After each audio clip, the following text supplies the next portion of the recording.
നയന ഗർഭിണിയാണെന്നറിഞ്ഞ് അനാമികയ്ക്ക് വല്ലാത്ത ദേഷ്യമായിരിക്കും നയനയുടെ അടുത്ത്. പൊതുവെ നയനെ കാണുന്നത് പോലും അനാമികയ്ക്ക് ഇഷ്ടമല്ലല്ലോ. കൂട്ടത്തില് അവൾക്കൊരു കുഞ്ഞു പെറുക്കാനും പോകുന്നു. അതുകൊണ്ട് എങ്ങനെയെങ്കിലും ആ കുഞ്ഞിനെ ഇല്ലാതാക്കണം എന്നായിരിക്കും അനാമികയുടെ മനസ്സിലിരിപ്പ്. കൂടെ ജലജയും കൂടുന്നുണ്ട്. അങ്ങനെ ജലജ അനാമികയുടെ അടുത്ത് പറയുന്നുണ്ട്, മോളെ, ഞാനന്ന് പറഞ്ഞത് മോള് മറന്നോ? ഇനിയിപ്പോ ഇവൾക്കൊരു കുഞ്ഞു പറഞ്ഞാലേ സ്വത്തുക്കള് മൊത്തം മുത്തശ്ശൻ ആ കുഞ്ഞിന്റെ പേരിൽ എഴുതി വെക്കുമെന്നുള്ള കാര്യത്തിലെ ഒരു സംശയവുമില്ല. അതിന് ഞാൻ സമ്മതിക്കില്ല അപ്പച്ചി. എങ്ങനെയെങ്കിലും അവളുടെ കുഞ്ഞിനെ ഞാൻ ഇല്ലാതാക്കും. അത് തന്നെയാ വേണ്ടത്. മോളോട് ഞാനത് അങ്ങോട്ട് പറയാൻ നിൽക്കുമായിരുന്നു. എന്തോ സപ്പോർട്ടിനും ഈ അപ്പച്ചി കൂടെ തന്നെ ഉണ്ടാവും. പക്ഷേ പിടിക്കപ്പെട്ടാല് അപ്പച്ചി ഒറ്റിക്കൊടുക്കില്ല എന്നുള്ളൊരു ഉറപ്പ് അത് അപ്പച്ചിക്ക് വേണം. അതിന് പിടിക്കപ്പെടുന്ന രീതിയിലല്ലല്ലോ ഞാനൊന്നും ചെയ്യുന്നത്. ആരും അറിയില്ല അവളുടെ കുഞ്ഞ് ഇല്ലാതായത് എങ്ങനെയാണെന്ന്. ആ രീതിക്കായിരിക്കും അവളെ ഞാന് ഇല്ലാതാക്കാൻ പോകുന്നത്. അപ്പച്ചി നോക്കിക്കോ, ഇനി അധിക കാലൊന്നും അവൾ ഇങ്ങനെ ഗർഭിണിയാണെന്നും പറഞ്ഞ് ആരുടെയും പരിഗണന വാങ്ങിക്കൂട്ടാൻ ഞാൻ സമ്മതിക്കില്ല. ഇപ്പൊ തന്നെ വല്യമ്മ അവൾക്ക് എന്തൊക്കെയാ ചെയ്തു കൊടുക്കുന്നത് കണ്ടതല്ലേ? അവൾക്ക് എത്ര സ്വർണ്ണാഭരണങ്ങളാ അവള് ഗർഭിണിയാണെന്നറിഞ്ഞ് കൊണ്ടുകൊടുത്തത്. ഇനിയും വല്യമ്മയുടെ കയ്യിലുള്ള എല്ലാ സ്വത്തുക്കളും അവൾക്ക് കൊടുക്കും. ഇതൊന്നും കണ്ടു നിൽക്കാനേ എന്നെ കൊണ്ട് സാധിക്കില്ല. അതുകൊണ്ട് അവളെയും അവളുടെ കുഞ്ഞിനെയും ഒരുപോലെ ഇല്ലാതാക്കാൻ പറ്റുമെന്നാ ഞാൻ നോക്കുന്നത്. മോളെ, ആ ദേവയാനി എന്ന് പറയുന്നവളുണ്ടല്ലോ, അവൾ ഇങ്ങോട്ട് കയറി വന്നപ്പോ മുതല് എന്നെ ദ്രോഹിക്കാൻ തുടങ്ങിയതാ. എന്നെ അച്ഛനും അമ്മയും കൂടുതൽ സ്നേഹിക്കുന്നത് കാണുമ്പോ അവൾക്ക് എന്തൊക്കെയോ പോലെയായിരുന്നു. അങ്ങനെ എന്നെ അവരിൽ നിന്ന് വല്ലാതെ അകറ്റി. പിന്നീട് അവരുടെയൊക്കെ പുന്നാര മരുമകളായിട്ടേ കൂടെ നിന്നിരുന്നതേ അവളായിരുന്നു, ആ ദേവയാനി. അതൊന്നും ഞാന് ഒരിക്കലും മറക്കില്ല. അവള് വന്നില്ലായിരുന്നെങ്കിലേ ഇപ്പൊ സ്വത്തുക്കളെല്ലാം അച്ഛനമ്മയും എന്റെ പേരിൽ എഴുതി വെച്ചേനെ. എല്ലാറ്റിനും കാരണം അവള് തന്നെയാ. അവള് കാണുന്ന പോലെയൊന്നുമല്ല. അല്ല, എന്താ നിന്റെ പ്ലാന്? എന്ത് പ്ലാൻ? ഞാനതിന് പ്ലാനൊന്നും അപ്പച്ചിയുടെ അടുത്ത് പറയാൻ പോകുന്നില്ല. അപ്പച്ചിയോട് എന്തെങ്കിലും പറഞ്ഞാലേ അത് അബിയോട് പറയും. സംഭവം നടന്നിട്ടേ ഞാൻ അപ്പച്ചിയുടെ അടുത്ത് എങ്ങനെയാണെന്നൊക്കെ വിശദീകരിച്ച് പറഞ്ഞേക്കാം എന്നും പറഞ്ഞ് അനാമിക പോകുന്നുണ്ട്. അല്ലെങ്കിലും അവൾ എന്ത് പ്ലാൻ ചെയ്താലും എനിക്കെന്താ? എനിക്ക് എങ്ങനെയെങ്കിലും അവളുടെ കുഞ്ഞില്ലാതായാൽ മതി. അനാമികയെ ചൊടിപ്പിച്ചേ ഇതുപോലെ പല കാര്യങ്ങളും ചെയ്യണം. എന്തായാലും എന്റെ തലയിലോട്ട് വരില്ലല്ലോ, എല്ലാം അവളെ തലയിലാവില്ലേ. അതുകൊണ്ട് ഒരു സമാധാനം എന്നും പറഞ്ഞ് വളരെ സന്തോഷത്തിലാണ് ജലജ നിൽക്കുന്നത്. അങ്ങനെ അഭിയെ കാണാനായിട്ട് റൂമിലോട്ട് ചെല്ലുന്നുണ്ട് ജലജ. എടാ, അവളുണ്ടോ ഇവിടെ? ആ നവ്യ? ഇല്ല, അവള് പുറത്താ. അല്ല, എനിക്ക് നിന്റെ അടുത്തൊരു കാര്യം പറയാനുണ്ട്. അവള് കേട്ടാൽ ശരിയാവില്ല, അതുകൊണ്ടാ. എന്താ അമ്മേ, എന്താ കാര്യം? എനിക്ക് ഭയങ്കര ക്ഷീണം, ഞാനൊന്ന് കിടക്കട്ടെ. നിന്റെ ഒരു ക്ഷീണം? നീ ഇങ്ങനെ നടന്നോ? ഒന്നും ഉണ്ടാക്കണ്ട. അമ്മ എന്താ പറയുന്നേ? ഞാൻ എന്തുണ്ടാക്കാനാ? എന്തെങ്കിലുമൊക്കെ പൈസ വേണ്ടടാ. നിനക്ക് ഈ മാസം 50,000 രൂപ കിട്ടുന്നതുകൊണ്ട് നീ എന്തൊക്കെ ചെയ്യാനാ? എന്തൊക്കെ കാര്യങ്ങളുണ്ട് നിനക്ക്? കള്ളു കുടിക്കാനും പാർട്ടി കൊടുക്കാനും തന്നെ അത് തികയുന്നില്ല. എനിക്ക് നീ എന്തെങ്കിലും തരാറുണ്ടോ? അതിനിപ്പോ ഞാൻ എന്താ ചെയ്യാമ്മേ?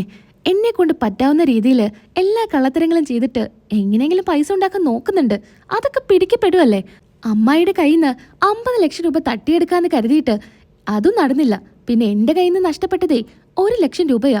ആ ശരണയ്ക്ക് ഞാൻ 1 ലക്ഷം രൂപ കൊടുത്തിട്ടാ ഒഴിവാക്കിയത്. അല്ലെങ്കിൽ ഇവിടെ വന്ന് പ്രശ്നം ഉണ്ടാക്കുന്നു പറഞ്ഞു.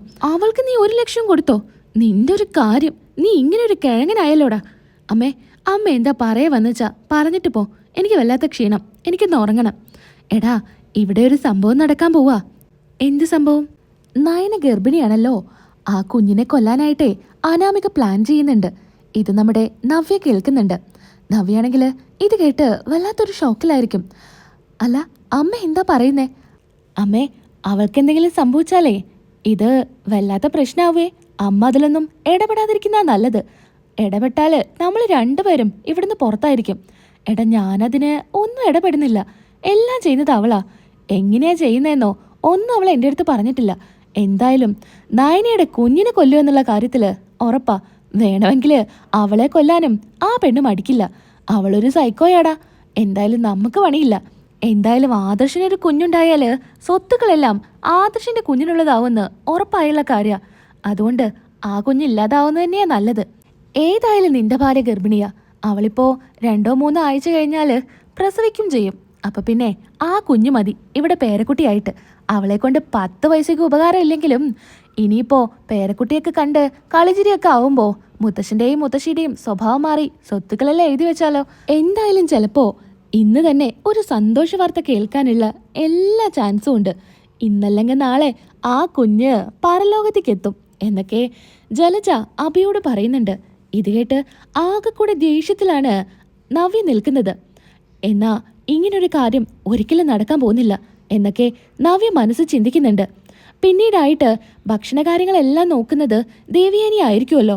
അതുകൊണ്ട് എല്ലാ ദിവസവും നയനയ്ക്കുള്ള ഭക്ഷണം കൊണ്ടുകൊടുക്കുന്നതും കഴിപ്പിക്കുന്നതും ഒക്കെ ദേവയാനി തന്നെയായിരിക്കും. അങ്ങനെ അനാമിക അടുക്കളയിലോട്ട് ചെല്ലുന്നുണ്ട്. ഈ സമയത്ത് ദേവയാനി നയനയ്ക്കായിട്ട് പായസം തയ്യാറാക്കുമായിരിക്കും. ഇതെല്ലാം ചോദിച്ച് മനസ്സിലാക്കുന്നുണ്ട് അനാമിക. അങ്ങനെ നയനയ്ക്കായി പായസം എടുത്ത് വെക്കുന്നുണ്ട്. ഞാനെന്തായാലും ഇത് നയനയ്ക്ക് കൊണ്ടു കൊടുക്കട്ടെ. ഞാൻ കൊണ്ടു കൊടുത്തോളാം വല്യമ്മേ. ഞാനെന്തായാലും റൂമിലോട്ട് പോകുന്നുണ്ട്. അപ്പം പിന്നെ നയനയ്ക്ക് ഇത് കൊണ്ടുകൊടുത്ത് ഞാൻ പൊക്കോളാം. ഇനി വല്യമ്മ സ്റ്റെയർ കേസ് ഒന്നും കയറി ബുദ്ധിമുട്ടണ്ട, ഞാൻ കൊണ്ടു കൊടുക്കാം എന്നും പറഞ്ഞ് പായസം വാങ്ങിക്കുന്നുണ്ട്. ഇതെല്ലാം നവ്യ കാണുന്നുണ്ടായിരിക്കും. അങ്ങനെ ആ പായസത്തിൽ വിഷം കലർത്തുന്നുണ്ട് അനാമിക. ഇത് കാണുന്ന നവ്യ വല്ലാണ്ടങ്ങ് ഷോക്കാവുന്നുണ്ട്. ഒരു തവണ അവൾക്കൊരു ചാൻസ് കൊടുത്തതാ. എല്ലാം അറിഞ്ഞിട്ടും ഞാൻ ആരോടും പറഞ്ഞിട്ടില്ല. വീണ്ടും അവള് അതേ തെറ്റ് തന്നെയാ ചെയ്യുന്നത്. നിന്നെ ഞാൻ അങ്ങനെ വെറുതെ വിടില്ലടി എന്നും പറഞ്ഞായിരിക്കും നവ്യ നിൽക്കുന്നത്. അനാമിക അങ്ങനെ ആ പായസം നയനയ്ക്ക് കൊണ്ടുകൊടുക്കാൻ ചെല്ലുവാണ്. ഈ സമയത്ത് കൂടെ നവ്യയും പോകുന്നുണ്ടായിരിക്കും. എന്നാൽ നവ്യ വേറൊരു ഗ്ലാസ്സിൽ പാലും എടുത്തായിരിക്കും നയനയുടെ റൂമിലോട്ട് ചെല്ലുന്നത്. അനാമിക നയനയ്ക്കായിട്ട് പായസം കൊടുക്കുന്നുണ്ട്. ഇത് വല്യമ്മ തന്നതാ, നിനക്ക് തരാൻ വേണ്ടി പറഞ്ഞു, ഇത് കുടിച്ചേക്ക് എന്നും പറഞ്ഞ് കൈ കൊടുക്കുവാണ്. എനിക്കിപ്പോൾ പായസം വേണ്ട, ഞാൻ കുറച്ചു നേരം കഴിഞ്ഞ് കുടിച്ചോളാം.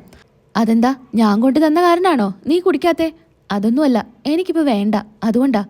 ഇപ്പോഴും നിങ്ങൾക്കൊന്നും എന്നോടുള്ള ദേഷ്യം മാറിയിട്ടില്ല അല്ലേ? അതുകൊണ്ട് തന്നെയാ ഇത് കുടിക്കാത്തേന്നേ. എനിക്ക് നല്ല സംശയമുണ്ട്. നിനക്കിനി അങ്ങനെ സംശയമൊന്നും വേണ്ട, ഞാൻ കുടിച്ചേക്കാം എന്നും പറഞ്ഞ് നയനെ കുടിക്കാൻ നേരത്ത് അങ്ങോട്ടേക്ക് നവ്യ വരുന്നുണ്ട്. നവ്യേ, അത് കുടിക്കണ്ട, അതവിടെ വെക്ക്, ഇത് കുടിക്ക്. ഇത് ചൂടാറിയ പായസാ, നല്ല ചൂടില്ല. അപ്പം ഈ പായസം കുടിക്ക് എന്നും പറഞ്ഞ് അത് നയനയുടെ കൈ കൊടുക്കുന്നുണ്ട്. അനാമിക കൊണ്ടുവന്ന പായസം അനാമിക തന്നെ കുടിക്കട്ടെ. ഞാനെന്തായാലും താഴ്ന്ന് കുടിച്ചിട്ടാ വന്നത്. ഈ പായസം നീ കുടിക്ക് എന്നും പറഞ്ഞ് അനാമികയുടെ കയ്യിൽ കൊടുക്കുവാണ്. എന്തേ, നിനക്ക് കുടിക്കണ്ടേ? എനിക്കിപ്പോൾ പായസം വേണ്ട, ഇത് കുടിക്കടി. നീ കുടിച്ചിട്ട് ഇവിടുന്ന് പോയാൽ മതി. നീ എന്താ എന്നെ ഭീഷണിപ്പെടുത്തുവാണോ? അതെ, നീ ഇതിലെ വിഷം കലർത്തുന്നതേ ഞാൻ നേരിട്ട് കണ്ടതാ. അതുകൊണ്ട് തന്നെയാ നയനയ്ക്ക് ഞാൻ വേറെ പായസമായിട്ട് വന്നത്. നീ എന്താ കരുതിയത് എൻ്റെ അനിയത്തിയുടെ വയറ്റിൽ കിടക്കുന്ന കുഞ്ഞിനെ ഇല്ലാതാക്കാൻ പറ്റുമെന്നോ? ഒരിക്കലും നടക്കില്ലടി. ദൈവം എങ്ങനെയെങ്കിലും അതെനിക്ക് കാണിച്ചു തരും. അങ്ങനെ നിന്റെ പ്ലാൻ ഒന്നും നടക്കാൻ പോകുന്നില്ല. നീ എന്താ കരുതിയേ ഞാൻ എല്ലാ പ്രാവശ്യവും നിന്റെ അടുത്ത് ഇങ്ങനെ ക്ഷമിച്ചു വിടുമെന്നോ? അനിയെ ഓർത്തിട്ട് മാത്രാ നിന്നോട് ഞാൻ കുറച്ചെങ്കിലും കരുണ കാണിച്ചത്. പക്ഷേ നീ ഒരിക്കലും നന്നാവില്ലടി. അതുകൊണ്ട് തന്നെ നിനക്ക് തക്കതായിട്ടുള്ള ശിക്ഷ തരാൻ തന്നെയാ ഞാൻ തീരുമാനിച്ചിരിക്കുന്നത്. ഞാൻ എന്നെ നന്ദുവിനെ വിളിച്ചിട്ടുണ്ട്. അവളിപ്പോൾ വരും. നിന്നെ അറസ്റ്റ് ചെയ്ത് അവൾ കൊണ്ടുപോയിക്കോളും. ഇനി തെളിവില്ലാന്നൊന്നും നീ പറയണ്ട. തെളിവ് സഹിതം ഞാൻ അവൾക്ക് അയച്ചു കൊടുത്തിട്ടുണ്ട് എല്ലാ കാര്യങ്ങളും. പിന്നെ സാക്ഷിയായിട്ട് ഇവിടെ രണ്ടുപേരുണ്ടെന്ന് പറഞ്ഞല്ലോ, അത് വേറെ ആരുമല്ല, എൻ്റെ അമ്മായിയമ്മയും എൻ്റെ ഭർത്താവുവാ. ഞാനൊന്ന് വരട്ടിയാലേ അവര് തത്ത പറയുന്ന പോലെ നീ ചെയ്തു വെച്ച കാര്യങ്ങളെല്ലാം എല്ലാവരും മുൻപിൽ വെച്ച് പറയും. ചേച്ചി, അപ്പൊ ഈ പാലില് ഇവള് വിഷം കലർത്തിയിരുന്നോ എൻ്റെ കുഞ്ഞിനെ കൊല്ലാനായിട്ട്? അതെ നയനെ, നീ ഇത് കുടിച്ചിരുന്നെങ്കിൽ നിനക്ക് വരെ ആപത്ത് വന്നേനെ. എന്തായാലും തക്ക സമയത്ത് ഞാനൊക്കെ അറിഞ്ഞ കാരണം. നീ വാ, ഇവളെ അങ്ങനെ വെറുതെ വിടാൻ പറ്റില്ല. നടക്കടി, താഴോട്ട് വാ എന്നും പറഞ്ഞ് അനാമികയെ കൊണ്ടുപോകുന്നുണ്ട്. അവിടെ എത്തി മുത്തശ്ശനോടും മുത്തശ്ശിയോടും ദേവയാനിയോടും എല്ലാവരോടും സത്യങ്ങൾ വിളിച്ചു പറയുന്നുണ്ട്. ഇതേ സമയത്ത് അങ്ങോട്ടേക്ക് നന്ദുവും കയറി വരുന്നുണ്ട്. മുത്തശ്ശൻ നന്ദുവിനോട് പറയുന്നുണ്ട്, മോളെ, ഇവളെ വെറുതെ വിടരുത്. ഇവളിനി പുറം ലോകം കാണരുത്. അത്രേ വലിയ തെറ്റാ ഇവളീ കുടുംബത്തോട് ചെയ്തത്. അനിയുടെ ഭാര്യയായിട്ട് ഈ കുടുംബത്തിലോട്ട് കയറി വന്നത് എല്ലാവരെയും ദ്രോഹിക്കാനാണെന്ന് ഞങ്ങൾ ഒരിക്കലും കരുതിയില്ല. ഇനി ഇവളെ വെറുതെ വിടരുത്